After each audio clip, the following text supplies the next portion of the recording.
E aí, pessoal? Beleza? Tudo bem, pessoal? Tranquilo? Tudo na bênção, né? É Tarek. Isso, é Tarek Barbosa. Tarek Barbosa. O nome dele é até um pouquinho complicado de falar, mas está aqui hoje com a gente. É um prazer imenso receber você aqui. E hoje nós vamos contar um pouquinho, falar um pouquinho a respeito da sua história, né? Isso, Mas e aí, conte aí, como é que começou essa caminhada no Evangelho? isso. Primeiramente, agradecer pela oportunidade de compartilhar um pouco da nossa vida aqui com o nosso irmão, o Jorge, né? Nesse podcast tão abençoado. Espero que edifique, né? Aos irmãos, quem escutar, tanto o que sai da minha boca quanto da sua também, né? Amém. Só que antes de começar a conversa, não poderia deixar de citar a Bíblia, né? Jeremias capítulo 1 e o verso de número 5 é uma palavra que nos chama muito a atenção. Jeremias capítulo 1, verso 5 diz assim: Antes mesmo de formar no ventre materno, eu te escolhi, e antes que viesse ao mundo, eu te separei e te designei para a missão de profeta para as nações. Então, o que a gente consegue entender dentro daquilo que a gente vai conversar, irmão Jorge, a gente consegue entender e compreender que antes mesmo de nós nascermos, né? E Deus vai falar que antes mesmo que Jeremias fosse formado do ventre da sua mãe, ele já tinha uma chamada. Deus havia o designado, porque com a sua onisciência, né, a sua onipotência, Deus ele consegue ver muito antes da vida existir. Então ele já sabe o que iria acontecer. Todos nós no ventre da nossa mãe nós já temos uma chamada, ok? E o segredo para uma chamada ser bem sucedida é o vocacionado entender para aquilo que ele foi chamado, né? E é claro que para essa chamada possa ser realizada e a gente possa andar segundo os conceitos do Senhor, nós precisamos andar no caminho dele. Então, quando nós escolhemos andar com Jesus, a chamada automaticamente queima no coração e nós conseguimos exercê-la da melhor maneira possível. A partir do momento que a gente escolhe outros caminhos, caminhos maus que não procedem do Senhor, essa chamada, obviamente, fica adormecida até que a gente venha aceitá-lo. Então, nós aprendemos aqui que nós já temos uma chamada antes mesmo de nascer, Deus já nos designou para algo, como foi com o caso de Jeremias, que foi chamado de profeta para as nações. No meu caso, eu compreendi essa verdade com o decorrer da caminhada, né? A gente estava até conversando aqui nos bastidores um pouco, e a minha jornada com Deus é algo muito interessante, sabe? E eu costumo dizer que não fui eu que aceitei Jesus, foi ele que me aceitou. Porque de onde eu vim, como aconteceu para eu estar aqui em Turmalina conversando com você hoje, nunca será por merecimento, porque eu sou bom, porque eu sou legal, gente boa. Nunca será por mim, né? E nem pelo que eu posso fazer ou pelo que eu sou. É sempre por ele, a glória é sempre dele. E eu aceitei Jesus com 10 anos de idade, né? Em uma manhã, na escola bíblica dominical, ou melhor, em uma manhã de domingo, né? Eu estava indo jogar bola lá na Rua da Cadeia, onde eu nasci, uma favela até perigosa lá em Caratinga, né? Eu estava indo jogar bola num campinho num lugar chamado Córrego Boa Vista. E aí, no domingo de manhã, eu estava passando em frente à igreja, e na época, na verdade, a Assembleia de Deus, né? Do campo de Caratinga, no bairro Esperança, lá na Rua da Cadeia, no alto da Antena. E aí eu estava indo jogar bola com a chuteira nos dedos. Na época tinham derrubado a igreja pequenininha para construir de novo, né? E aí acabou que os cultos estavam acontecendo no terraço do diácono irmão Fábio. E aí eu ouvi o pastor cantando o hino da harpa cristã.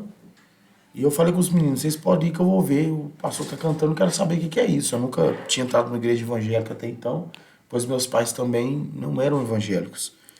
E aí quando eu subi o terraço, era um culto de Santa Ceia, e já tinha acabado de distribuir a Santa Ceia, o pessoal tava chorando, em lágrimas, né? E aí eu falei com os porteiros, eu falei, por que esse pessoal tá chorando? E os porteiros falaram comigo, isso é Jesus. Eu falei, o que eu faço para ter isso? Como é que eu faço para chorar desse jeito? Para sentir esse Jesus? E aí os porteiros falam, levanta a mão e aceita ele como Salvador. Eu deixei a chuteira no canto, levantei a minha mão e aceitei a Cristo como Salvador da minha vida, sabe? E a partir daí começou uma série, né, de indagações, de lutas, e também de convicção que Deus tinha para minha vida. E aí, enfrentando algumas dificuldades dentro de casa, meu pai e minha mãe não eram crentes, minha mãe frequentava coisas que não agradavam ao Senhor, meu pai é alcoólatra, meus dois irmãos mais novos, mas também já com foco totalmente contrário ao evangelho, então eu passei muita luta, sabe? Meu pai não gostava tanto assim que eu fosse na igreja, já chegou a me bater por causa de estar lendo Bíblia, de orar. E mesmo assim nunca desisti, sabe? Algo queimava no meu coração. E essa chama do Espírito Santo. Quando eu aceitei a Deus como Salvador, Paulo vai dizer, né, que eu me transformei em templo e morada dele. Assim como todos nós, você que nos escuta aí através deste podcast tão abençoado. Então nós somos templo e morada dele. E ele começou a trabalhar. Com 16 anos de idade, eu comecei a pregar. Só que eu comecei a pregar, eu só descobri a minha vocação quando eu descobri para que eu não fui chamado. Eu só descobri que eu fui chamado para algo, eu descobri que eu não fui chamado para outro. Porque eu sempre gostei de música, né? Só que eu sou horrível para cantar. Eu comecei a cantar na igreja, só que eu era muito ruim, ruim demais, até hoje. Parece um bezerro rouco cantando, sabe? Eu cismei de cantar na época Vanilda de Paula. Quem está com ele não teme futuro, ele é abrigo seguro. Eu cantava. Aí um dia, o pastor Odiel, na época eu não era nem pastor, me chamou para almoçar na casa dele. Tinha meus 12 para 13 anos de idade. E aí, rapaz, eu coloquei a comida no prato lá e falou assim, eu te chamei aqui em casa aqui para te falar uma coisa também. Falei assim, ó, mistério, né? Como todo crente, né? Primeiro amor que tem tudo, eu entrego uma profecia aí. Ele falou assim, canta mais não, que você é ruim demais. Eu, pelo amor de Deus, que cara ruim pra cantar, você é um desastre. Eu pensei, o demônio falando lá pra você ver. Pensei assim, Satanás tentando impedir meu ministério. Só que o tempo foi passando e eu vi que realmente era Deus da boca dele. Isso na hora não gerou, tipo, uma crise, não? Ixi, nada, não. Até porque hoje ele é meu pai na fé, né? Eu tenho depois, obviamente, tenho Deus no meu coração, mas aqui nessa terra, a minha maior referência é o pastor Odiel de Souza. Na época ele não era nem pastor, nem diácono. Era um obreiro, gostava de cantar Matos Nascimento demais da conta. E aí começamos um vínculo de relacionamento, né? Ele, a esposa dele, a Rose Laura, são os meus pais na fé e são uma bênção, né? E acabou que eu fiquei chateado, né? Confesso que fiquei chateado. Ele virou para mim e falou assim, vai pregar, bobo, porque pregador quanto mais desafinado, melhor. Esse negócio do Camboriú. Quanto mais desafinado, melhor. E aí, só que já ardia no meu coração. E tipo assim, lá na minha igreja a igreja era muito pequena. Tinha 20 membros. E o pastor era voluntário, pastor Sérvulo Gomes de Lames. Ele trabalhava de servente pedreiro e praticamente sozinho. Tinha o evangelista Adilson Cunha na época, mas era pregador itinerante, né? Tinha o próprio pastor Odiel, mas também saía para cantar. E a igreja muito pequena, precisando de obreiros. Aí eu peguei e pensei comigo assim, gente, eu posso ajudar mais, né? Eu posso fazer mais para a obra de Deus. Eu estou parado aqui, tão novo. Busquei o batismo com o Espírito Santo, fui batizado e comecei a ler Bíblia. Falei, Jesus. Aí eu cheguei perto do meu pastor e falei, pastor, estou à disposição para pregar, tá? Nunca preguei na minha vida, mas estou à disposição. Pode contar comigo para o que der e vir aí que as coisas vão começar a fluir, se Deus quiser. Só que aí, sozinho dentro de casa, sem uma estrutura, né? Nem julgo ele, né? Não tinha tanta confiança assim, né? Menino novo, meio complicado, custando caminhar com as lutas pessoais, familiares. E aí, rapaz, quando foi no domingo, ia ter uma ministração, o pregador que ia pregar na casa do irmão Sebastião, que era na invasão, um alto de uma ribanceira, mascou, domingo, 2 horas da tarde, um calor de 35 graus. O pastor não viu outro, me ligou, você quer pregar ainda? Eu falei, quero. Ele falou, então você vai pregar hoje, isso era depois da escola dominical, às 11 horas. Então você vai pregar hoje lá para as 2 e pouca da tarde, vai ter o culto na casa do irmão Sebastião, e aí você prega. Corri lá no pastor Diel, rapaz, arrumei um terno preto. Para mim eu tava pregando o maior congresso do Brasil. Peguei um terno preto, a camisa social, uma gravata, coloquei um calor 35, imagina a cena, branco. Branco no mundo. Penteava o cabelo pro lado, fazia um guincho assim na testa, um negócio horrível. Não tinha um amigo pra falar que o negócio tava bem. E aí, rapaz, fui lá, cheguei lá, mano, suado no mundo, um terno todo de preto, só achando Nossa, que... Deus! Ó, pastor, arranca esse negócio. Eu sou pregador. E aí, rapaz, o tempo foi passando, eu naquela suadeira, já sou normal, você viu lá domingo lá pra pregar, é um custo. Eu vi uma toalhinha, eu passo aperto. E aí, rapaz, chegou a hora de pregar. Primeira vez. E aí, todo assembleiano, com culto evangelístico, tem suas estratégias. A estratégia lá era colocar uma caixa amplificadora na beirada do barranco para pro vento jogar mais além e alcançar as almas lá embaixo na cidade, né? Então colocaram bem uma ribanceira, assim, na ponta da ribanceira, a caixa amplificadora, e aí que a gente quer pregar ficava do lado para ter um certo retorno. Ah, varão, peguei o microfone, zonzei todo de nervoso. Lá ia cair na ribanceira, eu com a caixa e tudo. Comecei a desmaiar, o pastor me chamou na gola da camisa, falou, arranca esse paletó e tira essa gravata pra eu morrer aí. Isso tudo na pregação, varão. Tirei a gravata. Mas tava desmaiando mesmo? Ele tava de nervoso, ele tava começou a rodar, só. Quem iria imaginar? Você tá doidinho de uns 5 crentes só lá, um calor daquele. E aí eu comecei a pregar, mas eu fiquei tão nervoso que eu foquei num coqueiro e preguei pro coqueiro o tempo todo. Apontava pro coqueiro e não tava com vergonha de olhar pros outros, eu tava rindo de mim. Pregando pro coqueiro. Eu fiquei achei que o coqueiro ia sair pulando por aí. Aí eu peguei, pregando e tal. Falei assim, nossa Deus, já deu uns 40 minutos de pregação esse negócio aqui. Tô retomando tempo. Entreguei o microfone, preguei sobre Abraão, a fé de Abraão, me lembro disso até hoje. Quando eu entreguei o microfone, eu falei, rapaz, demorei demais. E quando é a hora do culto à noite, eu pastor, ixi, não deu 5 minutos. Não deu 5 minutos. Então, assim, nervoso no mundo. E aí eu fui e comecei a pregar. Durante 2 anos, eu pregava só em um lugar. Lá no Córrego Boa Vista. Num ponto de culto que acontecia toda segunda-feira. Nem na minha igreja, dentro da igreja mesmo, não pregava, não. Eu era sonoplasta, então era 1 quilômetro de estrada de chão lá da Rua da Cadeia.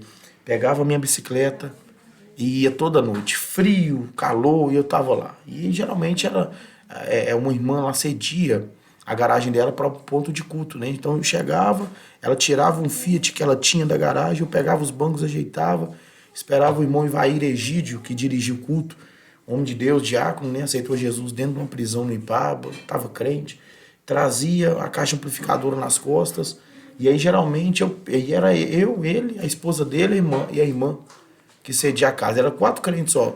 Raramente passava disso, sabe? De vez em quando os obreiros iam como o próprio pastor Diel e outros mais. Eu comecei a pregar durante 2 anos lá. Foi minha escola, sabe? Córrego Boa Vista. Hoje já andamos pelo Brasil pregando em congressos bem-sucedidos, digamos assim, no meio evangélico. Mas eu nunca me esqueço das minhas raízes, porque durante 2 anos, antes de estar aqui em Turmalina, pastoreando 130 pessoas, uma igreja que você viu lá, uma alegria, Deus falando, mas toda vez que eu pego o microfone no altar daquela igreja, eu lembro daquele menino, lá no Córrego Boa Vista, para 4 crentes, e os bezerros que ficavam lá atrás. Pregava com tanto que os bezerros ficavam nervosos comigo, levando aquela gritaria. Então, assim, e aí começamos, né, a ministrar. Ganhei minha primeira oportunidade na igreja, o pastor viu, Deus me abençoou, começamos a pregar, e aí o primeiro convite foi para a sede de Caratinga, num culto de crianças. Preguei sobre o José, lembro até hoje a mensagem. Cheguei lá, preguei, e aí começaram a me chamar, né? Foram chamando para ministrar. E aí quando deu 18 anos de idade, fui pro exército, civil exército, né? Saí de casa, fui morar sozinho. E aí ficou um pouco mais complicado a questão de agenda, porque meu foco também era até seguir a carreira militar, mas acabou que não dando certo. É justamente o que eu li aqui sobre Jeremias.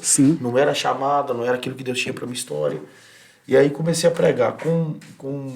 De 18 até os 22 eu trabalhei no asilo pastor Geraldo Salles, que pertencia à nossa igreja. Mas e uma coisa aqui, que acaba que no grupo em si a gente tem a galera mais de adolescente para jovem dentro do grupo. Como é que foi essa sua fase na igreja? Você também sofreu com inconstância? Como é que foi? Sim, não, na verdade eu nunca cheguei a me desviar, não, entendeu? Sim, eu nunca sim. cheguei a ficar por Mas aí. mesmo assim dentro da igreja, teve alguma inconstância que você percebeu? Sim, sim. Essa inconstância pessoal minha mesmo. Sim, oscilações uma atrás da outra.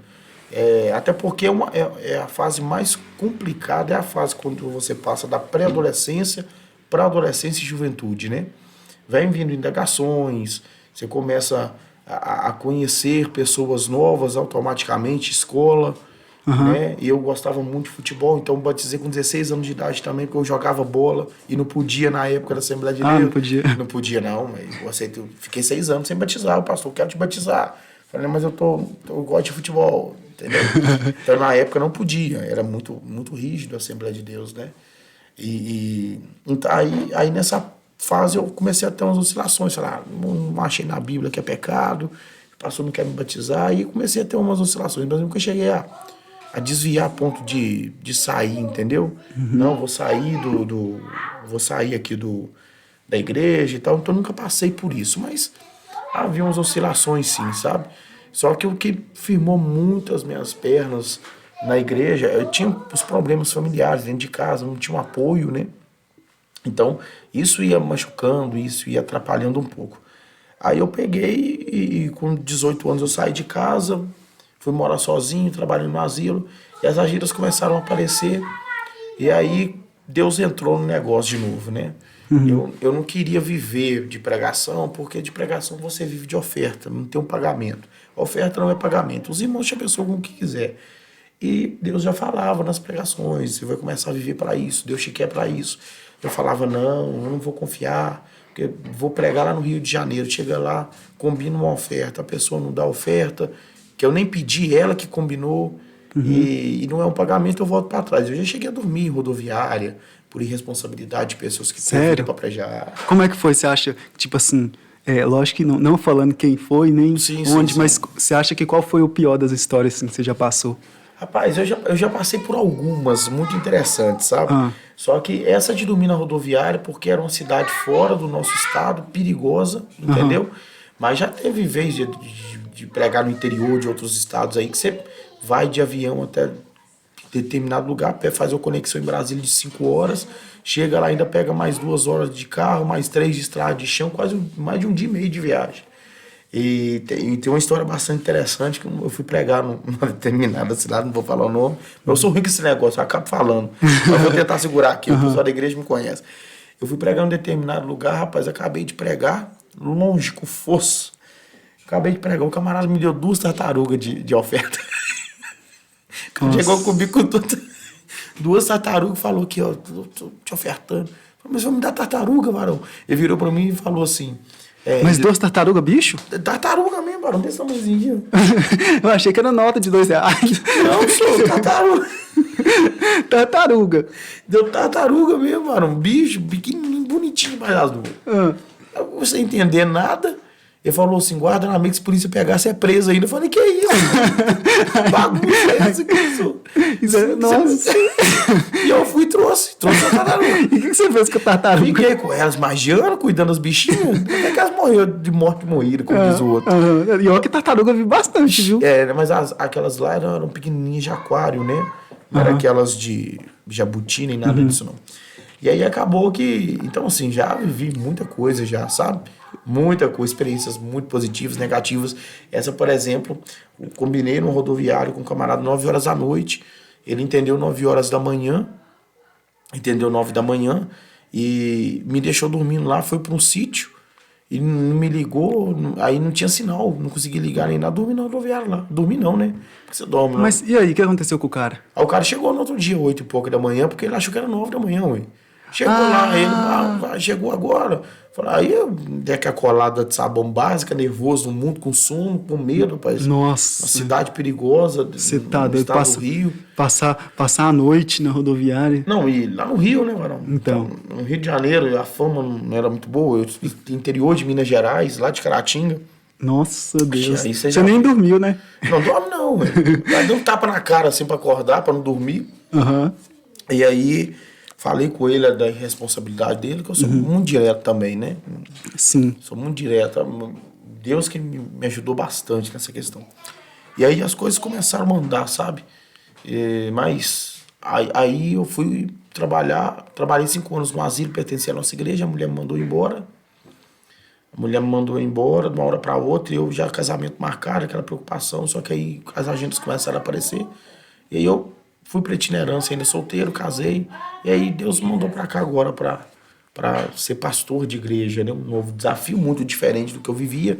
Apesar que não tive dificuldade com a questão de gerir pessoas. Sim. É por questão de sempre procurar ler bons livros sobre liderança. E também, desde novo, eu sentia essa vibe, sabe? De buscar ajudar pessoas. Liderei muitos anos mocidade.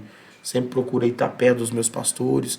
Um dos segredos para a gente ter uma boa mente é você ter um grande mentor. Então, o segredo para a gente ter uma boa mente é sempre ter um grande mentor. Ser discipulado, ser pastoreado, ter alguém do lado para poder ajudar. E isso foi de grande valia, sempre respeitar a minha liderança, né? E andar submisso. Então, estamos aqui hoje pastoreando e essa é um pouco da história, né? E uma coisa interessante você está falando, porque, querendo ou não, às vezes a questão de pensar assim sobre liderança e ter um mentor, às vezes tem umas pessoas que têm um pouco de resistência nesse quesito. Tipo assim, não, eu vou aqui e mando. Ou até mesmo a gente for olhar, hoje em dia, quantos pastores até cometem suicídio, quantos pastores que sofrem por crises e tal. Isso às vezes falta de alguém que está caminhando junto, aquela questão de até mostrar essa imagem de tipo, eu sou o cara, eu sou o super-homem, eu sou a Mulher Maravilha. Isso acaba comprometendo um pouco o pastoreio, né? Claro, claro que sim, até porque a primeira coisa que a gente precisa entender é que a partir do momento que você aceita a chamada, não quer dizer que você é melhor do que ninguém. Isso não te faz mais santo, isso não te faz melhor, isso não te faz super-homem, isso não faz ninguém uma Mulher Maravilha. E hoje em dia nós vivemos uma época que pastores precisam ser pastoreados, líderes precisam ser liderados. O problema o que eu percebo de uma forma antiga, de uma geração mais antiga, é que eles chegavam no patamar que eles achavam que não precisavam conversar com mais ninguém. E isso não é uma realidade. Eu estou conversando com você aqui hoje, mas eu tenho meu pai na fé que eu mando mensagem para ele, pelo menos a correria do dia a dia não permite tanto, né, quanto eu gostaria, mas pelo menos um mês eu converso com ele, falo como é que está aqui em Turmalina, falo dos meus projetos, desabafo com ele desabafa comigo, porque se eu chegar aqui e falar, não sou pastor, a igreja é grande, né? Sou pastor da igreja desse tamanho e tal. Não, muito pelo contrário.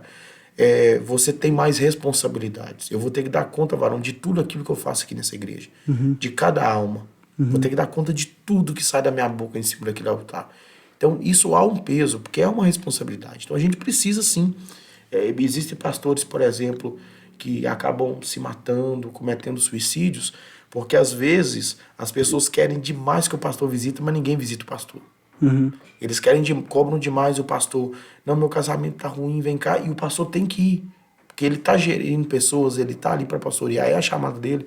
Só que ele tem que entender que ele precisa ter uma boa mente para aquilo. Ele precisa ter um psicológico bom para saber trabalhar com as pessoas. Não tem como você cuidar de pessoas se não estiver bem, né? Exatamente. Então, o essencial, apesar que ministério é algo muito, muito complexo de se entender com a mente humana, porque Deus geralmente ele vai te usar em cima de coisas que você está precisando para abençoar outras pessoas. Então, vai ter vezes que você vai pregar sobre cura estando enfermo, porque a sua chamada é independente daquilo que você vive, independente daquilo que você sente. A sua chamada está impregnada na cruz vazia. Jesus é o suficiente para nós nos mantermos. Só que nós precisamos compreender que o essencial é que a gente seja curado para curar pessoas. Entendeu? Então, todo pastor precisa ser pastoreado, todo líder precisa ser liderado, não existe ninguém melhor do que o outro. E você que está ouvindo esse podcast, eu já li vários livros do Mike Murdock, um camarada excepcional, e você que está ouvindo esse podcast que tem um pastor, visite ele, esteja com ele, deixe ele desabafar com você, porque às vezes o pastor, além de visitar, ele precisa receber visitas também, sabe, desabafar. Então, antigamente tinha muito disso, né? Eles chegavam a pensar que tudo era eles, e pastor realmente isso, pastor precisa ser carro de ambulância quando precisar, pastor não tem hora para dormir, se precisar 3 horas da manhã tem que ir lá socorrer alguém, mas nós como líderes precisamos entender que nós temos uma família, nós precisamos estar bem em todos os âmbitos, né? Espiritualmente falando, fisicamente falando, intelectualmente falando, na questão da preparação de ensinos. Então é interessante a gente aprender isso, né? Que a nossa chamada é dependente da nossa circunstância, mas é interessante que a gente seja curado para curar. Sim. E você falando sobre isso, a questão de pastoreio e liderança, como é que foi? Você já passou, foi quanto tempo que você estava liderando jovens? Você falou, como é que foi essa jornada também? Sim, só lá em Caratinga, no bairro Esperança, né? Eu liderei a juventude lá durante alguns anos, liderei mais um ano lá em Piedade, Caratinga. Eu congreguei só em 3 igrejas, né? O bairro Esperança, lá na Rua da Cadeia, onde eu contei aqui no começo sobre a minha história. Liderei também, eu congreguei também durante 6 meses só no bairro Limoeiro, que eu estava morando sozinho, e aí acabou que eu voltei para Esperança depois. Então, Foi 3 igrejas só que eu congreguei, a quarta foi aqui, pastoreando. É a primeira igreja que eu pastorei, Turmalina, né? E aí, só que eu sempre fui um obreiro, eu não tive dificuldade nessa questão de gerir pessoas, porque eu nunca, apesar de viver quase 8 anos da itinerância, só viajando, pregando, eu sempre procurei ser um obreiro dentro da minha igreja. Eu sempre fui contra aquele negócio de você capinar o quintal dos outros e deixar o seu crescer mato. Então você precisa cuidar da obra de Deus na casa das pessoas, mas a sua casa tem que estar em ordem também. Você tem que ter esse discernimento. Então sempre fui um obreiro. Tanto é que liderei muitos anos na minha igreja. Eu casei com 3 meses de casado, eu fui levado direto ao diaconato, porque o meu campo sempre viu em mim essa questão de submissão, né? E aí, 1 ano depois, eu fui levado ao presbitério com 25 anos de idade. Na época, eu era o presbítero mais novo do campo, com 1 ano só de casado. E então, sempre estive perto dos meus pastores. Então, quando os pastores tinham que resolver algum tipo de problema, que precisavam de alguém perto, eles geralmente confiavam em mim, me chamavam para solucionar alguns problemas, coisas pesadas, eles viam a maturidade. Você deve ter visto muita coisa dentro da igreja. Muita coisa, literalmente, coisas assustadoras. E na época eu nem era pastor, eu acompanhava os meus pastores, né? Coisas realmente muito pesadas. Só que eu sempre tive maturidade. Chegava, ouvia o pastor, nunca falava nada. Chegava, ouvia o pastor, ouvia a pessoa falando com ele, o que estava acontecendo, a forma como os pastores se comportavam. Alguns eu não concordava, outros sim. Só que eu nunca fui de falar deles, né? Sim. Eu simplesmente andava com a bolsa normal, costuradinha, a outra rasgada. Então o que não prestava eu jogava na bolsa rasgada para deixar no meio do caminho. E eu fui assimilando a forma dos pastores trabalhar, fui recebendo, né, para mim mesmo algumas coisas como eles faziam. Não, se eu fazer isso aqui depois que eu for pastor, vai ser interessante. Na época era novo de casado, né? E aí se passaram 4 anos, hoje eu procuro exercer da melhor maneira possível o pastoreio, aprendendo sempre com os pastores e lendo bons livros também, né? Você gosta bastante de ler? Preciso mais. A gente nunca pode ficar satisfeito com a vida que a gente tem. Mas tenho livros em casa, gosto sim de me aprofundar, principalmente ao que tange a Bíblia, né? Então gosto sim de me aprofundar bastante. Você já me ouviu ministrar? Eu procuro manter uma ministração totalmente bíblica para não ter erro, né? Então, assim, gosto bastante da Bíblia, bastante. Ela é a nossa fonte, né? Ela é o nosso manual de fé. Então nós andamos por ela e é ela que faz, nunca é a gente. A gente é um instrumento, mas quem faz a diferença é ela. E aqui, mensagem que você pregou domingo, o pessoal que estava lá com certeza foi abençoado. Eu particularmente fui muito. Glória a Deus. Se fosse aqui, até uma pergunta que eu vi que fez o pastor Luciano Subirá, foi assim: se você tivesse uma mensagem para pregar para a igreja, assim, falando de pessoal crente, não falando de gente para se converter, mas pessoas crentes, você acha que qual que seria o tema dela? Qual que seria o assunto para você falar para a igreja, assim, que você vê como, digamos, a melhor solução para a igreja hoje? Sem sombra de dúvidas, eu acho que os 2 mandamentos de Jesus. Amar a Deus amar a Deus de todo o seu coração, de toda a sua alma, de todo o vosso entendimento, e amar o seu próximo como a ti mesmo. Sim. Até porque o ministério de Jesus foi resumido nesses 2 mandamentos, né? Então, quando ele fala amar a Deus de todo o seu coração, de toda a sua alma, de todo o seu entendimento, há uma linha de raciocínio no que Jesus está falando aí. Quando ele fala assim, amar a Deus de todo o seu coração, né, de toda a sua alma, ele está dizendo, olha, você precisa queimar por Jesus aqui dentro. O seu coração e a sua alma tem que queimar por Deus, né? Você precisa amá-lo a ponto de Deus olhar para dentro de você e sentir que você é diferente por dentro. Porque mais ninguém tem poder de enxergar aqui, somente Deus. Satanás não tem, homens não têm. O que se passa aqui dentro é somente Deus que a gente consegue enxergar. Então, quando Jesus está falando amar a Deus de toda a sua alma, de todo o seu coração, ele está dizendo a maior prova de amor, ela não é falada, ela é demonstrada. Não adianta você jogar para fora, falar que ama Jesus, se aqui dentro Deus não consegue enxergar isso. Aquela coisa de honrar só com... Vocês me honram com os lábios, mas o coração está distante. Né? Exatamente, o coração está distante. Então, isso é uma mensagem para a igreja, como você perguntou. Isso é uma mensagem para a igreja. Depois que a pessoa... Porque não adianta a pessoa aceitar Jesus, né, e não conseguir firmar. A Bíblia fala para a gente fazer discípulos. Fazer discípulo é você ensinar o caminho que a pessoa deve andar a ponto dela se parecer com Jesus. entendeu? Então, assim, para a igreja tem que entender essa verdade, tem que amar a Deus a ponto de querer estar com Deus a todo momento e o coração queimar por Ele, né? E ele vai falar amar a Deus de todo o seu conhecimento. Então a ordem é amar a Deus de todo o seu coração, de toda a sua alma, de todo o seu conhecimento. O que ele está querendo dizer sobre conhecimento? Palavra, Bíblia.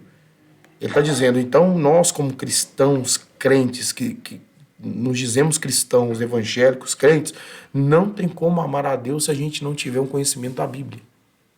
Não tem como amar a Deus se não amar a palavra.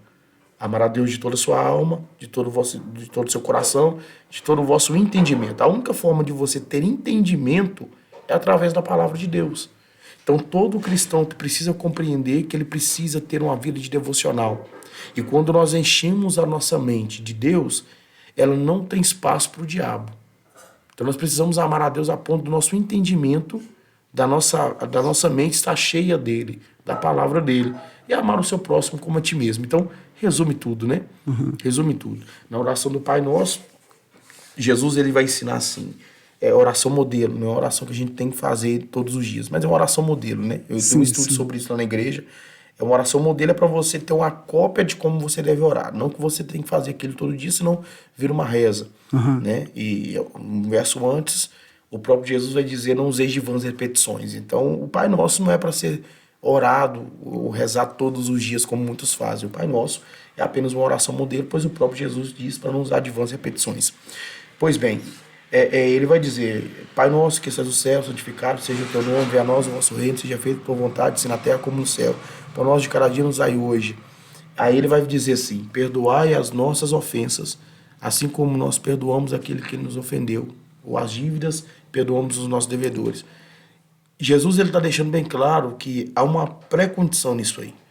Ele está dizendo, olha, vocês têm que orar pedindo a Deus perdão pelos seus pecados na mesma proporção que você perdoa o seu irmão. Na mesma proporção. Então, nos dois mandamentos, ele vai dizer que o primeiro é semelhante a este, ou seja, o segundo é semelhante ao primeiro, amar o teu próximo como a ti mesmo. Então, a igreja tem que entender que aí precisa amar a Deus e precisa ter comunhão. Esses dois mandamentos resumem a seguinte coisa, o seu relacionamento ela tem que ser na vertical, amar a Deus, e ela precisa ser também na horizontal. Nós precisamos ter relacionamento na vertical e nós precisamos ter um relacionamento na horizontal. Porque não adianta amar a Deus se a gente não tem paz com o nosso irmão. Aí vem aquela passagem que vai falar sobre a questão assim, se você diz que odeia o seu irmão, como você vai dizer que ama a Deus? Porque você odeia o seu irmão que você vê. Como você vai amar um Deus que você não vê, né? Exatamente, exatamente. A Bíblia ela é tão interessante nessa área que ela deixa bem claro essa questão de comunhão. Ela deixa bem claro em todos os aspectos, em todos os âmbitos, principalmente na época da Nova Aliança, na época da graça, né? Quando Jesus morre por nós. Tanto ele quanto os discípulos, Paulo, ele bate muito nessa tecla de nós respeitarmos e amarmos quem está do nosso lado. Só que nós precisamos entender algo crucial para a gente ter uma vida espiritual bem sucedida, né? Quando ele fala para nós amarmos o nosso próximo como a nós mesmos, é questão de respeito. Você não ter ira no coração, você não carregar mágoas. Agora, a questão de intimidade, não. Você precisa selecionar quem anda do seu lado. Então, você amar não é você trazer todo mundo para o seu ciclo de amizade. Você amar é você ter paz. Você andar com pessoas e ter paz com as pessoas.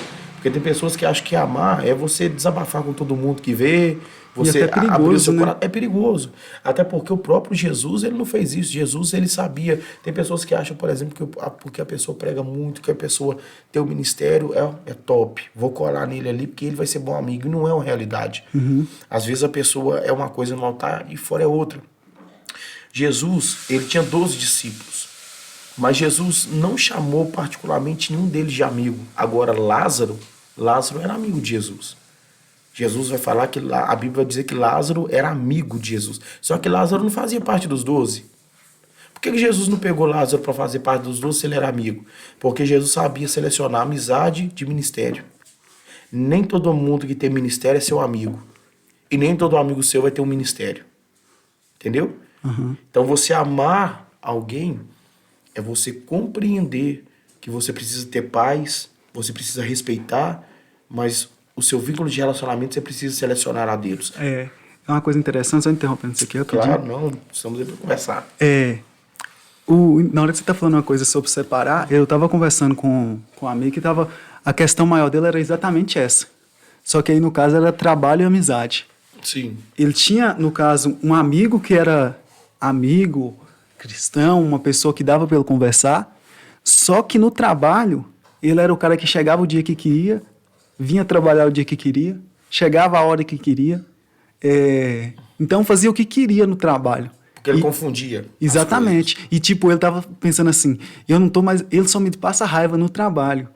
Mas tipo assim, mas ele tá comigo ainda porque é meu amigo. Porque se fosse outra pessoa que estivesse fazendo tudo aquilo que ele tava fazendo no trabalho, ele já tinha mandado embora. E eu não conseguia mandar embora porque era um amigo dele. Aí, você... E é um erro. Ele acabou confundindo as coisas, né? Uhum. E aí a pessoa não soube valorizar essa questão da amizade, se aproveitou desse vínculo de relacionamento para profissionalmente ele não se doar da forma que devia se doar, né? E o problema disso tudo é que, às vezes, a pessoa acaba perdendo os dois, porque ela vai cirando, ela vai ficando nervosa, até que chega um ponto que ela fala assim, não, chega aqui e tal, e bate o pé, mas porque ela não soube separar aqui no início, falar assim, não, calma aí, até aqui você pode vir, Exatamente. Daqui pra frente não dá. E como que a pessoa vai conseguir fazer essa separação? De conseguir filtrar melhor isso? Olha, a melhor maneira possível é com diálogos, né? Diálogos. Uhum. Existem pessoas que você vai sentir paz, igual você citou agora a questão do seu amigo. Uhum. Ele começou a conversar com essa pessoa que trabalhava com ele, esse profissional, digamos assim. As coisas foram acontecendo através de diálogo e comportamentos. Ele foi vendo que não era para ser, ele foi tentando empurrar com a barriga. Então, automaticamente, você vai perceber quem vai entrar no seu vínculo de amizade para poder te ajudar. E o próprio Deus também faz isso. O próprio Deus te apresenta pessoas. Existem amizades, por exemplo, que eu constituí no altar. Amizades mesmo de desabafar. Apesar que eu tenho poucas. Amizades mesmo eu tenho poucas. De desabafar, de contar. Mas o próprio Deus te apresenta. Então a melhor maneira é você dialogar e esperar o tempo passar para ver se você sente paz com aquilo, né? Para ver se você consegue sentir paz com aquilo que está falando e se essa pessoa está te aproximando mais do seu propósito.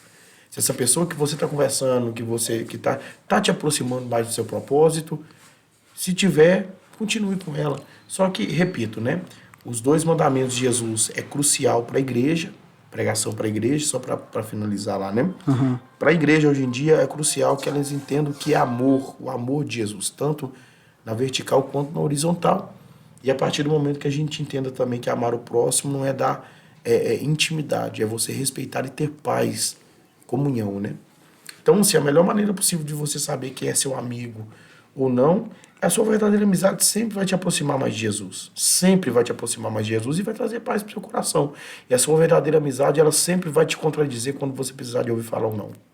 Sim. Ela vai estar do seu lado para falar sim, mas quando precisar de falar um não também, ela vai estar do seu lado. É que tem gente que não procura amigos, procura gente que vai bajular, né? Exatamente. As pessoas geralmente procuram as outras pelo que você tem, não pelo que você é. E quando você tem a oferecer, vai ter pessoas que vão estar do seu lado. Quando você já não tem mais a oferecer, o que você é para elas não importa. É mais ou menos que Bartimeu passou, né? Bartimeu, quando era mendigo lá, ninguém estava vendo ele. Aí viraram para ele e falaram assim, rapaz, para de clamar. Você é um mendigo, cego, jogar na beira da estrada. Jesus não vai te ouvir, não. Aí, de repente, ele clama, Jesus, filho de Davi, tem misericórdia de mim. Jesus ouve e dá uma ordem dizendo assim, chama Bartimeu. Aí a Bíblia diz que as pessoas chegam para ele dizendo assim, tem de bom ânimo, o mestre te chama. Ou seja, antes de Jesus olhar para ele e chamar, antes de Jesus ter uma chamada para a vida dele, ninguém ajudou. Não teve um. Mandaram ele calar a boca. Mas foi só Jesus olhar para ele que ele arrumou um monte de amiguinho. Rapaz, tem de bom ânimo, rapaz. Jesus te chama.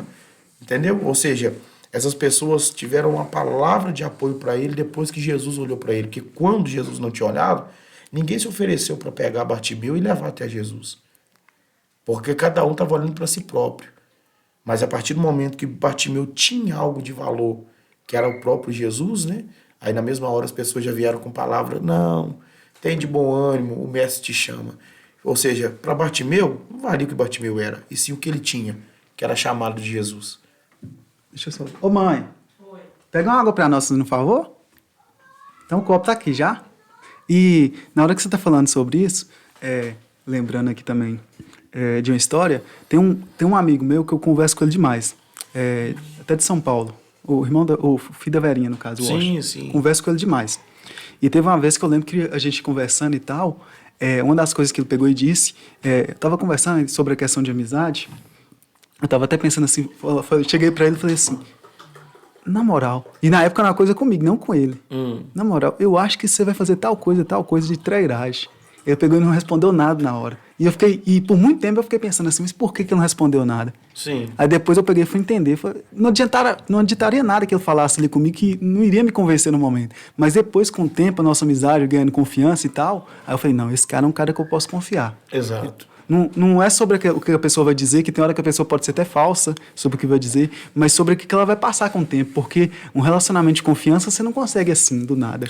Você vai entregando um pouco, a pessoa vai, digamos, sendo positiva. E é sobre isso. Pegar água aqui. Mas é exatamente isso, sabe, o Jorge? É a gente compreender que é dar tempo e a sua amizade sempre vai te aproximar mais do seu propósito. Ela sempre vai te aproximar.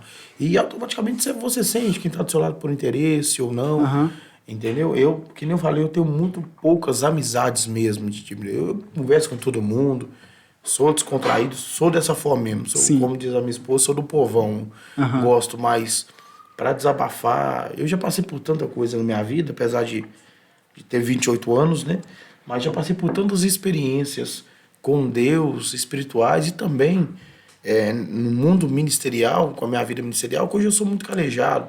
Existem pessoas que se aproximam de mim por causa de pregações, de ministério, entendeu? Quando eu saí para ministrar, já teve pessoas que conversaram comigo uma semana e depois viraram e falaram assim, arruma uma agenda para mim no congresso tal, coloca lá. E eu já desconfiava, né? Mas é muito cara de pau. Mas muitas vezes acontece, Nossa. muitas vezes. Então, não era amizade. O próprio Deus vai te dando diretrizes. Ele vai te mostrando detalhes de quem deve andar com você. Por quê? Existem pessoas, Jorge, que a gente pode considerar demais. Vai achar gente boa.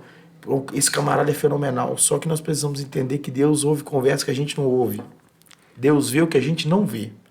Então, às vezes, pessoas que a gente supostamente ama, tem uma intimidade, se afasta, é porque Deus ouviu ele falando algo de você que você não sabe. E viu que ia te fazer mal. Sim. Deus viu o coração daquela pessoa e para defender você, ele prefere afastar. Então tem coisas que não são perdas, tem coisas que são livramentos. E nós temos que ter esse discernimento com Deus.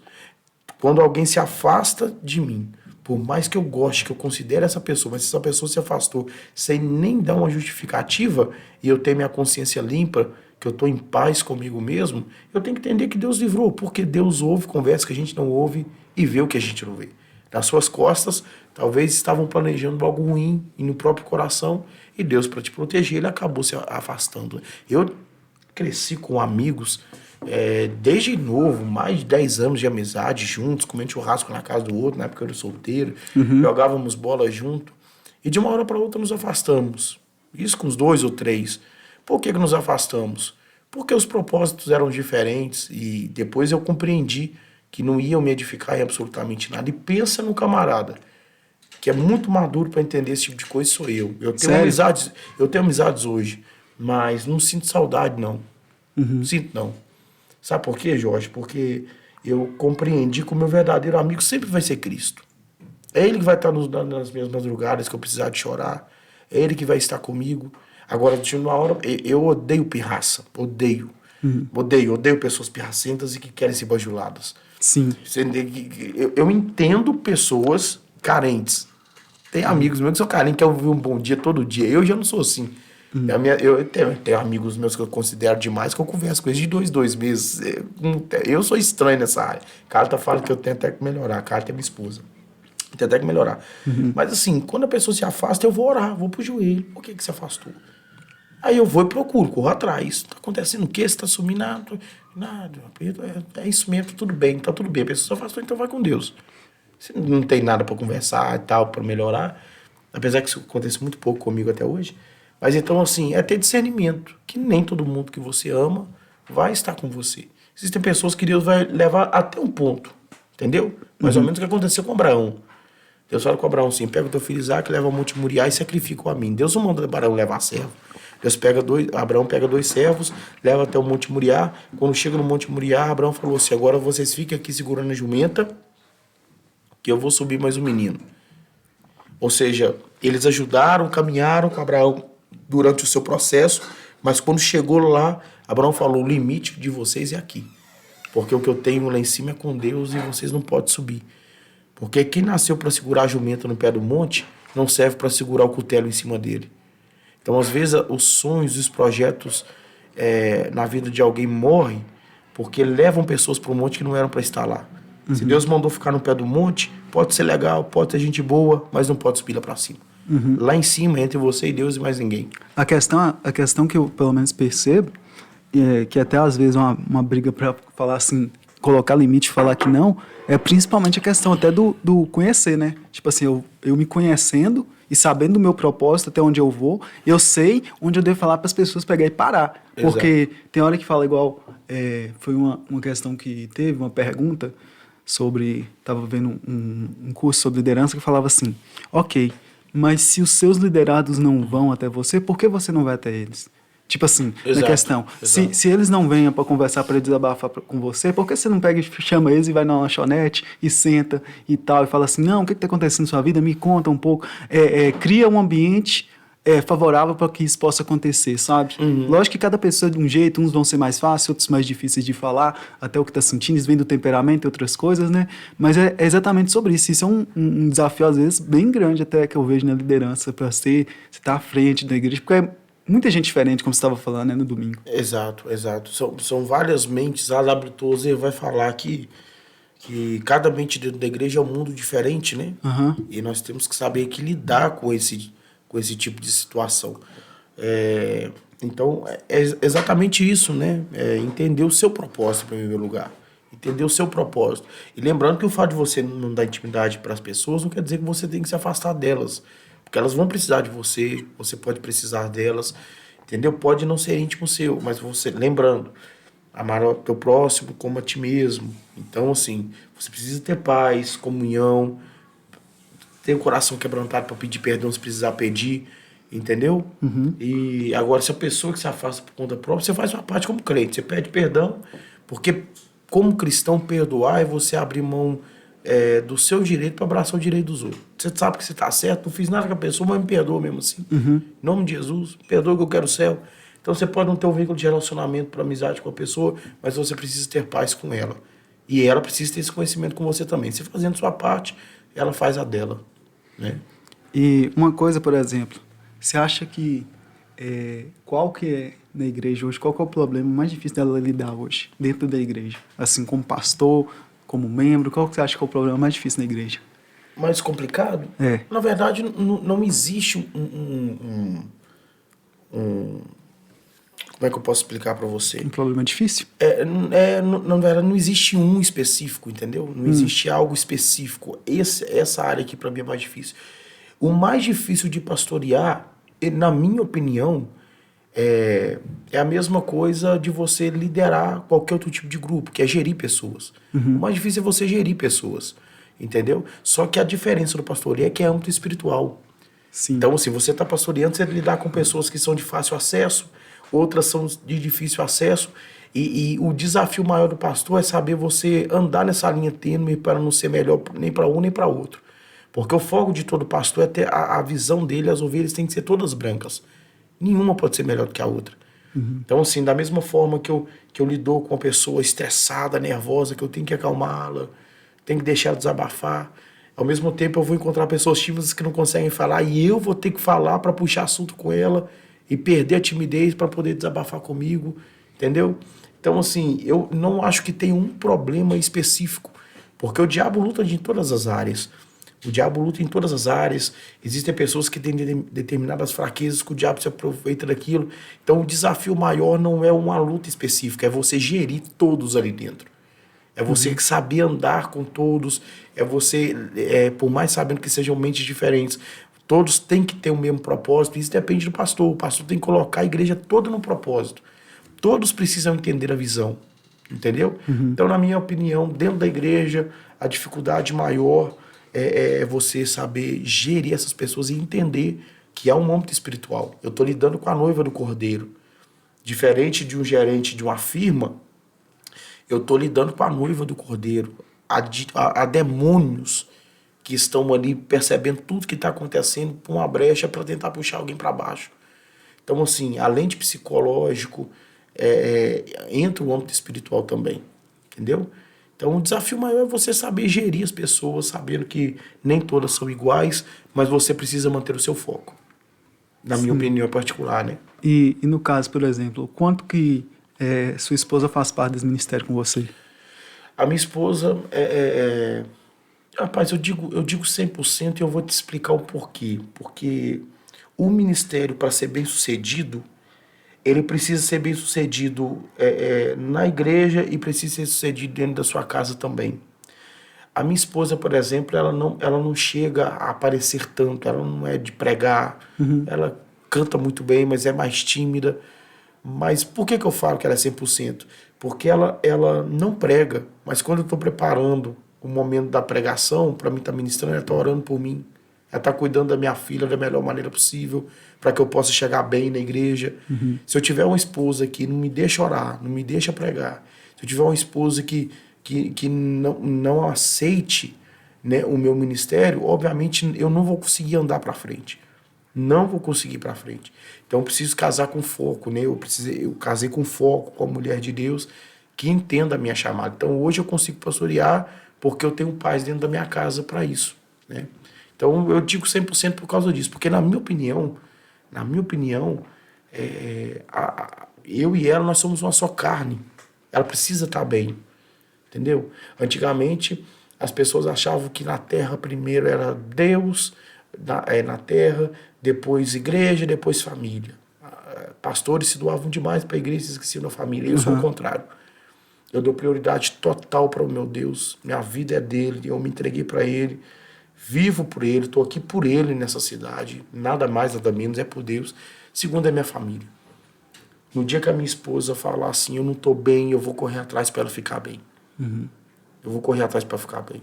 A igreja sempre ficará em terceiro plano. Porque primeiro Deus, segundo família. Porque eu vou embora de Turmalina, Jorge. Eu vou embora de Turmalina. Os irmãos aqui vão ficar. Quem vai estar comigo quando eu estiver longe daqui a uns anos e eu precisar de alguém para cuidar de mim, talvez num leito de enfermidade, quem vai estar comigo é a minha esposa. Então eu preciso cuidar dela, eu preciso cuidar da minha família, eu preciso fazer minha filha entender os conceitos bíblicos, amar a Deus, preciso ensinar o caminho juntamente com a minha esposa. Então eu valorizo a minha família porque é a família que está conosco nos piores momentos da nossa história. Então minha esposa é 100%, sem sombra de dúvida, no meu ministério. Concordo com quem fala que... Eu respeito, né? Respeito. Quem acha que é 30%, tem pastores que já falaram que é 50%. Cada um tem sua base para achar o valor da sua esposa no seu coração. E a minha é 100%. Isso aí. E como que veio surgir... a gente fala, pastoreio não é escolha, é uma vocação, né? Deus... Sim. E como que veio surgir ela? Você lembra de quando? Como é que surgiu? Ou foi uma coisa gradual? Como é que foi? A questão de pastorear? Pastorear. Sim, na verdade, eu sempre começo pouco, né? Como eu falei, a questão da liderança nas igrejas. Eu confesso que quando eu comecei na itinerância eu não almejava. Sim. Porque itinerância eu ia no fim de semana, pregava em determinado lugar, voltava para casa na segunda-feira, eu tinha meu pastor na igreja, o pastor cuidava de tudo, eu estava ali só para auxiliar se ele precisava de alguma coisa. Mas aí o próprio Deus vai falando, né? O próprio Deus vai falando. Eu ia pregar em eventos, a pessoa chegava e falava, olha, há um tempo que Deus te levará para longe. Deus te levará para longe da sua terra, para você pastorear um rebanho, porque sua chamada é maior do que aquilo que você almeja. E eu ouvia, guardava no meu coração, falava, Jesus, na hora certa vai acontecer. E aí eu fui trabalhando no reino. E automaticamente as coisas começaram a acontecer e as promessas chegando. Deus vai te levar para longe. E aí eu vim pregar em Capelinha, que é a nossa sede aqui, né? Vim pregar em Capelinha. Eu já tinha recebido os convites, mas não tinha queimado no meu coração, porque eu estava bem ministerialmente. Como eu te falei, para estar aqui, eu cancelei 31 agendas. Então, eu tinha agenda até ano que vem, todo fim de semana, para pregar. A pandemia tinha ido embora, né? Então, os congressos estavam voltando. Só que quando o pastor presidente, meu pastor presidente hoje, o pastor Vanderlei, nos ofereceu a oportunidade para pastorear a Turmalina. Eu senti a necessidade daqui, da igreja, e meu coração queimou por aquilo. E eu não conhecia a cidade. Não. Liguei na minha esposa, que eu falei sobre a esposa, né? Falei, a confirmação do Senhor para isso aqui vai ser a Cálita sentir paz. Ela não estava comigo, estava em Piedade, né? E aí eu liguei para ela e falei, eu casei com você com o seu ministério. Se você topar, eu vou. E aí Deus começou a queimar no meu coração. Eu vim para cá sem saber onde ficava a cidade, sem saber como era a igreja, não sabia de absolutamente nada. E aí veio as promessas. Tinha uma palavra. Será para longe. Deus te levará para ali, bem longe. Bem longe. Daqui na minha terra são 7 horas de viagem, com direito a uma paradinha só. Entendeu? Então, assim, isso foi queimando no coração, no meu caso, de uma forma gradativa, né? Porque não foi de uma vez só. As coisas foram acontecendo, eu fui trabalhando de cooperador na igreja, casei, diácono, pregador, presbítero, líder, sempre frequente nos estudos, escola dominical. E as coisas foram acontecendo gradativamente por causa disso, né? E aí Deus foi nos dando experiências. Pessoas, por exemplo, que me chamavam para fazer visitas, o meu pastor liberava. Então eu cheguei aqui, eu não tive dificuldade nenhuma.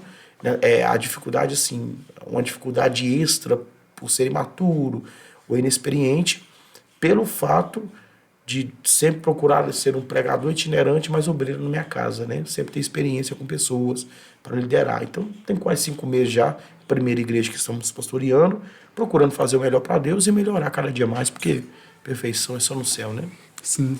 Uma das coisas hoje que, querendo ou não, eu imagino que você já tenha visto, que está muito em evidência, é a questão de várias pessoas que se dizem desigrejados, que não participam de nenhum ministério. Como é que você vê isso? Eu não concordo, porque com baseamento bíblico, principalmente de Paulo nas 13 epístolas, Paulo vai deixar claro que nós precisamos ser mentoriados. Paulo vai deixar claro que nós precisamos ter uma comunhão aqui nessa terra. E, na verdade, essas pessoas, principalmente pastores, que se dizem desigrejados, eles têm uma igreja. Porque eles têm nas redes sociais pessoas que não vão à igreja, mas seguem eles. Você está entendendo isso aqui? A pessoa fala assim, não sou desigrejado, não preciso de igreja, não preciso de nada. Mas na realidade ele tem algum líder desigrejado que ele está ouvindo aquela pessoa. Então, querendo ou não, é uma coisa tão complexa. Eu acho incoerência. Porque, por exemplo, tem um pastor que é desigrejado, famoso no Brasil, não vou citar o nome, ele é desigrejado. E bate mas ele tem não sei quantos mil seguidores na rede social e ele fala ao vivo para esses seguidores direto. Ou seja, ele mentoreia esses seguidores. Na verdade, esses seguidores que se dizem desigrejados, eles têm um líder. Eles estão seguindo essa pessoa, entendeu? E geralmente as pessoas que falam que são desigrejados foram feridas. Então a gente precisa saber o que está acontecendo. E biblicamente, aonde Paulo ia, Paulo deixava o missionário, varão. Paulo não chegava lá em Corinto, Paulo não chegava, por exemplo, em uma igreja da Europa ou na Ásia. Paulo não chegava lá, pregava e ia embora, não. Paulo deixava um pastor. Você pega a carta as 2 cartas de Paulo a Timóteo, que Paulo está discipulando Timóteo para ser um pastor. Por quê? Porque Paulo sabia que não era só falar de Jesus e toca o barco. Paulo sabia que tinha que ter alguém ali para guiá-lo da melhor maneira possível. O meu lamento com essas pessoas desigrejadas, porque às vezes muito foram feridas por charlatões, por pessoas que se dizem pastoras, mas não eram pastores nada. Acabaram machucando muito delas, só que eu discordo totalmente dessas pessoas que se dizem desigrejados, né? Porque como eu acabei de falar aqui no podcast, né? Eu acabei de falar aqui que por trás de toda grande mente precisa ter um grande mentor. Você precisa ser pastoreado por alguém, você precisa ter um líder para te acompanhar espiritualmente falando, entendeu? E para isso você precisa escolher bem. Pastor, qual é o melhor líder? Existe melhor líder? Existe bons líderes. Qual será o seu bom líder? Aquele que vai de acordo com a palavra, não com machismos. Se o seu líder fala com você, conversa com você, te apoia, se o seu líder está com você com baseamento bíblico, ele é um bom líder, independentemente da placa de igreja. Você precisa ir a uma igreja onde valoriza a palavra. Eu sou assembleiano, Jorge. Assembleiano desde os 10 anos de idade. Mas no dia que a Assembleia de Deus, se não vai acontecer em nome de Jesus, mas se um dia a Assembleia de Deus falar assim, a partir de agora não vai ter esse negócio de Bíblia mais não. Nós vamos para outros segmentos. Porque Bíblia não está... Não, vamos esquecer. Como se diz por aí, precisa atualizá-la, né? Como alguém já falou aí. Precisa atualizá-la. Irmão, eu saio da Assembleia na hora. Eu não estou na Assembleia por causa de homens e por causa de placa de igreja. Eu estou na Assembleia de Deus, porque a Assembleia de Deus valoriza a palavra. E é ela que vai me levar para o céu. Então, pessoas desigrejadas precisam entender que elas precisam ter líderes, precisam ser mentoriadas. Entendeu? Não consigo acreditar em uma pessoa que se diz, acredito em Deus, ama a Deus, mas não consegue ter comunhão nessa terra e não tem um mentor por trás para poder guiá-la da melhor maneira possível. Entendeu? Sim. Uma das coisas que acontece também, caindo já dentro da igreja, tanto tem essa galera que se diz desigrejada e também tem uma galera que vai totalmente contra a questão de, por exemplo, na igreja tem hoje se fala que teologia da prosperidade disfarçada por um método coach. E como você vê isso aí? Você vê que tem alguma coisa que dá para pegar do coach, alguma coisa que é interessante, ou tudo que eles falam é descartável? Sim, na verdade, eu não sou totalmente contra o evangelho coach, totalmente contra. Eu respeito quem é coach e a partir do momento que exerça em outras áreas. Eu não um coach para empresas, Sim. um coach pro emocional, alguém que está sofrendo, tipo um psicólogo. Eu nada contra, eu tenho a profissão de quem exerce, né? Sim, sim. O coach, mas para evangelho não. Evangelho não. Evangelho é confronto. Evangelho é lágrima, evangelho é mudança de vida, é arrependimento. Porque o coach ele tenta melhorar você em determinadas áreas da sua vida para você ir para frente, sentir bem, né? O coach, pelo que eu entendo, é isso. Sim. Você precisa, na área da sua vida, de um impulso. Então você procura algum coach para tentar impulsionar, seja na área emocional, seja na profissão, né? Na empresa e tal. Aí tudo bem, eu nada contra. Mas evangelho não, varão. Em cima do altar, não. Não pode existir pastores cultos. Não pode existir pregadores cultos.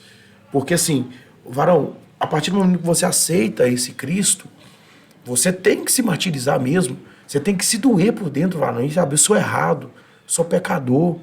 Se eu não mudar de vida, não vai. Agora, se você aceitar a Jesus e eu tentar ficar te inflamando que você é gente boa, que você é legal, daqui a pouco você cai naquela da autossuficiência. Não é pela graça, é por você. Não, eu sou gente boa demais mesmo. Rapaz, pensando um camarada legal. Tô aqui fazendo um favor para Jesus na igreja porque eu sou top. Não tem isso, meu irmão. Tudo é consequência da graça de Deus. Se não fosse a graça, a gente não estava aqui conversando com o outro. Se não fosse a graça, você não estava me assistindo nesse podcast. Então, nós não precisamos melhorar através de homens. Nós precisamos melhorar através da Bíblia para Deus. A gente não tem que melhorar para a gente tem que melhorar para Deus e Deus cuida do resto. Né?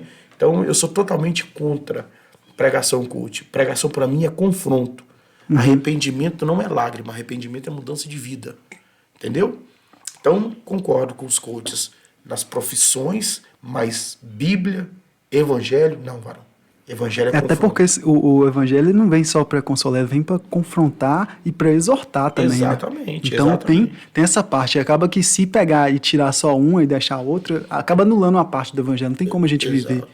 Por isso que... É porque assim, quando você chega falando que a pessoa é gente boa, que você não existe, varão. Anula a cruz do Calvário e eu me acho autossuficiente. É a super, hiper, mega graça que muitos pregam por aí. Paulo vai dizer que haveria um tempo que muitos falariam a ponto de dar comichões nos ouvidos. Entendeu? Paulo exorta sobre isso por diversas vezes. A pregação de Jesus era o quê? Arrependei-vos. A pregação dos apóstolos era o quê? Se arrependem. João Batista, raça de víboras. João Batista chamava o povo de cobra, varão. Raça de víboras, convertei-vos ao Evangelho, o reino de Deus está próximo. Aí a gente chega hoje em dia, não, se é gente boa, tranquilo, tem que ser light para não machucar. Rapaz, a Bíblia não machuca ninguém, não. A Bíblia leva para o céu. O que machuca a gente é o pecado, varão. É viver na autossuficiência, achando que a gente é alguém sem Cristo.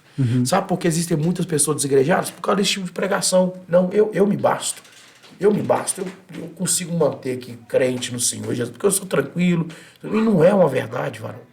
Existem pessoas que não buscam Deus na igreja, no lugar onde Jesus se arruma de casa de oração, pela autossuficiência. pelo que foi pregado para eles, e não é uma realidade. Então, é confronto. Não existe ninguém na Bíblia e fora da Bíblia que teve um encontro com Jesus e continuou da mesma forma que era antes. Isso é impossível. Impossível. Todos que estão em encontro com a graça, ele consegue perceber a sujeira que ele era sem ela. Costumo dizer que o evangelho é um espelho. Por que um espelho? Todo dia você se olha na frente do espelho. Você consegue ver suas imperfeições, você consegue ver aquilo que você... Meu cabelo está grande. Como é que você sabe que o seu cabelo está grande? Porque você olha na frente do espelho e vê que ele precisa ser cortado. O evangelho é dessa forma. O evangelho, quando eu me deparo com o evangelho, eu preciso saber aquilo que eu devo cortar, aquilo que eu devo tirar de mal, entendeu? Para procurar ser da melhor maneira possível para Deus. Então o evangelho é um espelho. Eu olho para ele e vejo quão imperfeito eu sou sem a graça de Deus na minha vida. Entendeu? E uma das coisas eu acho que é principal, na hora que a gente vai pegar, tem até uma frase, não vou lembrar qual que é o pregador que diz assim, que hoje existe muitas pessoas mortas, principalmente porque no momento que elas deviam ser exortadas, elas foram consoladas. Até quando está na igreja, é muito importante a gente até entender o tempo de cada coisa, né? Porque tem um momento que você vai pregar, aí Deus te dá uma mensagem. Aí a mensagem, às vezes, é de exortação. É um tempo de exortação que Deus está trazendo ali. E você saber ouvir Deus para você pregar a mensagem no tempo certo é uma coisa crucial, né? Sim. Na verdade, é o seguinte. Quando a pessoa ela tem maturidade para entender, ela já foi confrontada, ela tem uma maturidade para receber a mensagem, porque existem mensagens, sim, que Deus quer consolar, né? Deus vai consolar e tal, mas ela tem uma maturidade para entender que até essa mensagem é tudo consequência da graça de Deus. O consolo que vem da parte do céu, o Espírito Santo, nada vem deles, sempre vem de Deus, né? Então, assim, tudo é um processo. Antes de confortar, primeiro o Evangelho te confronta. Primeiro o confronto, depois o conforto. E automaticamente o confronto pela palavra traz conforto, né? Então a pessoa já acaba tendo uma maturidade para entender quando Deus fala, o tempo de vitória está chegando na sua vida. A pessoa consegue compreender que a vitória vai chegar pelo nome de Jesus, porque Jesus faz milagres, Jesus realmente é um Deus bom. Deus não se alegra, varão, quando a gente está mal nessa terra. Deus não fica alegre quando a gente está mal nessa terra, não. Deus quer o melhor pra gente. Apesar que o melhor já veio na cruz do Calvário há 2000 anos atrás. Só que quando Deus chega a esse ponto, Deus sabe que a gente tem maturidade para entender que se por um acaso não aconteceu hoje nem amanhã, e for daqui 20, 30 anos, a gente vai continuar crente do mesmo jeito. Entendeu? Então a gente ganha experiência com Cristo a ponto de entender que Deus pode fazer infinitamente mais do que almejamos, mas tudo da forma dele, do jeito dele. Pelo confronto da palavra de Deus. Maturidade, né? E assim, quanto que você vê a questão por exemplo, da influência hoje? A igreja, querendo ou não, de certa forma, às vezes ela se manifesta de todas as formas, até politicamente. Quanto você vê a influência de Deus através do governo que a gente tem? Atual? No contexto geral mesmo. Eu nessa questão política, eu vou ser bem sincero para você, eu não endeuso homens. Eu não coloco homens como salvadores. Eu defendo a ideia desses homens. Porque homens mudam, varão. Com o coração certeza. do homem é mau. Quando você bate no peito e fala que você ama um camarada, ou que você está lá por causa do camarada, obviamente você pode se decepcionar.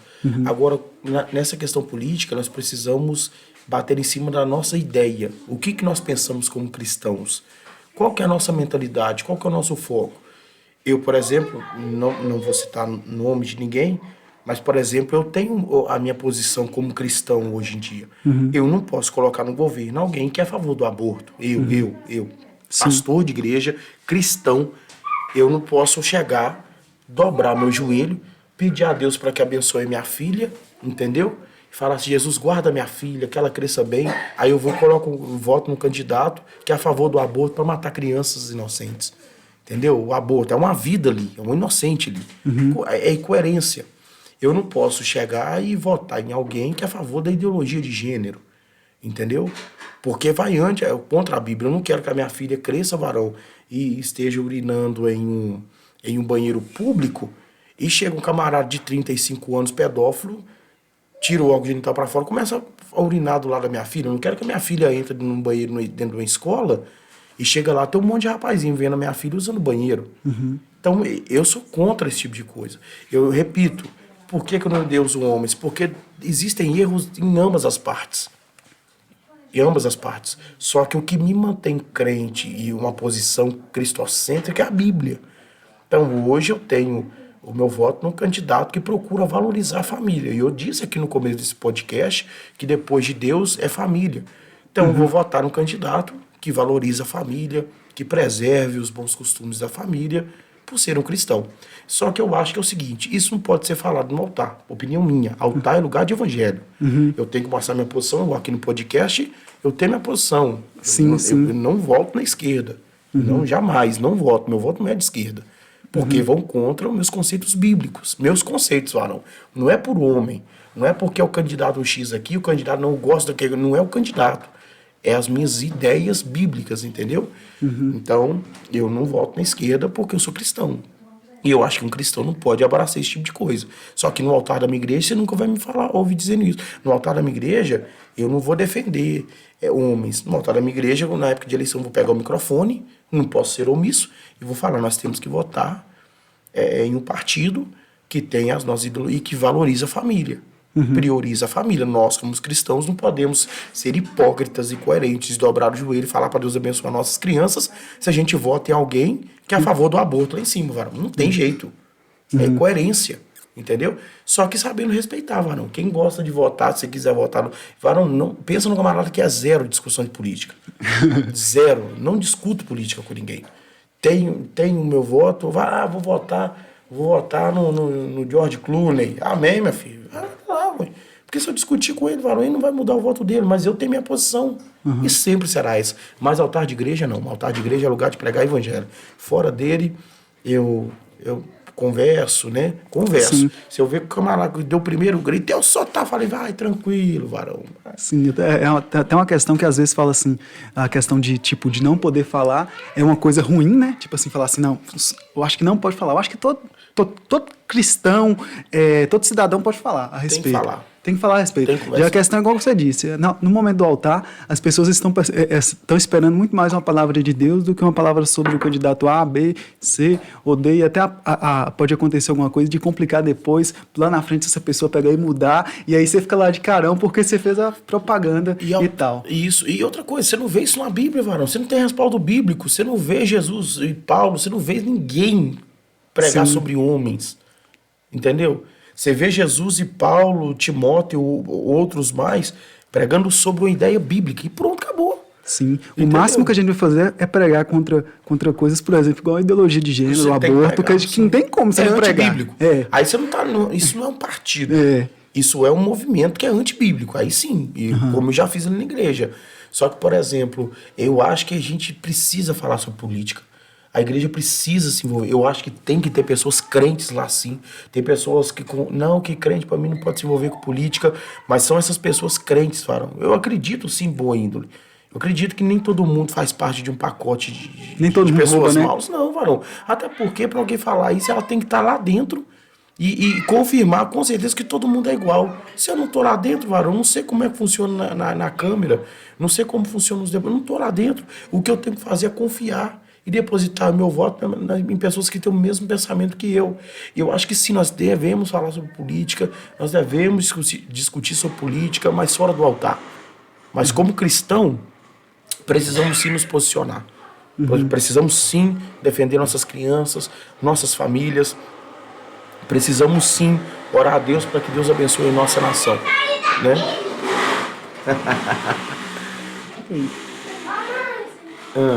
Calma aí. Dessa moto.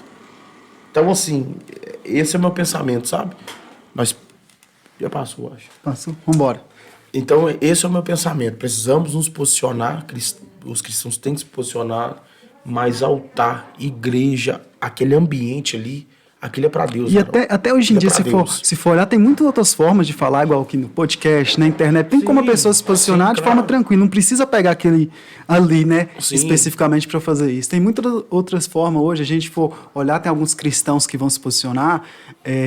Deputados, senadores, onde você quiser. Agora, hoje em dia, você está encontrando. Isso eu acho importante. Até porque a igreja pode estar em todos os ambientes, como você mesmo disse. Exato. Eu acho importante. Eu só não concordo quando você abraça a causa a ponto de você perder o sentido, sabe? não de você discutir, ficar irado, não sei o quê. Varão, eu sou de direita, né? Eu tenho meu voto no Bolsonaro, pelas ideologias dele, por defender a família, mas se daqui a 4 anos ele desviar também, varão, eu vou orar a Deus pedindo outro candidato, tô nem pra ele. Sim, exatamente. Exatamente. Mas eu não vou chegar ali, pô, eu sou 13, eu sou Lula, eu sou o Ciro, eu sou aquilo. Eu falei, bem, tá bom, beleza. Varão, eu não vou discutir. Porque se eu sei de alguma coisa, eu tenho convicção daquilo, a pessoa pode inventar mentiras, entendeu? Eu vou caçar discutir com a pessoa que ela não vai mudar de mente.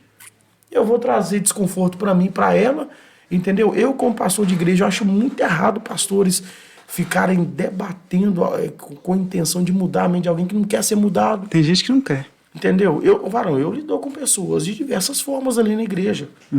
E é o que a gente falou sobre saber gerir pessoas. Você não pode abraçar um homem, varão. Você tem que abraçar ideias, e essas ideias têm que ter um parâmetro bíblico. Entendeu?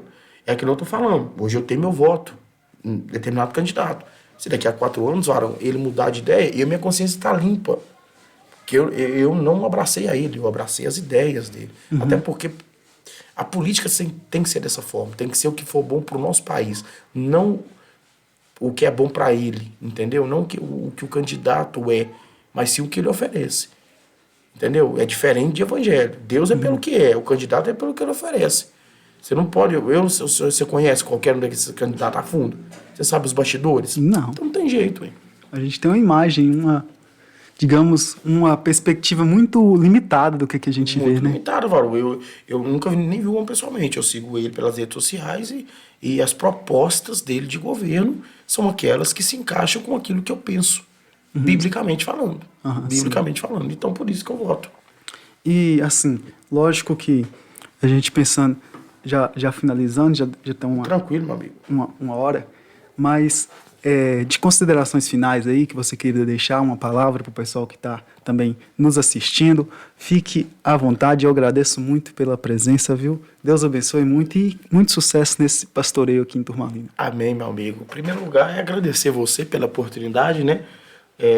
Sei que alcançarei pessoas através desse podcast que talvez no altar da igreja não alcançaria, porque talvez nunca entrariam lá na igreja, né?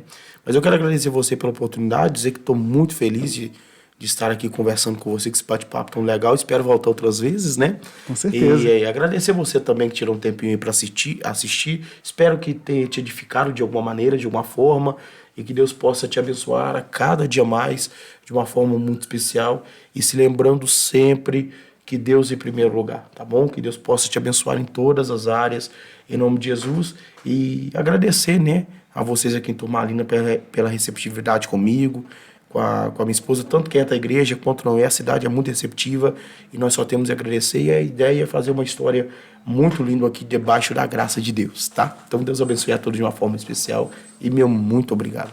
Amém, gente. Valeu e até a próxima. Valeu.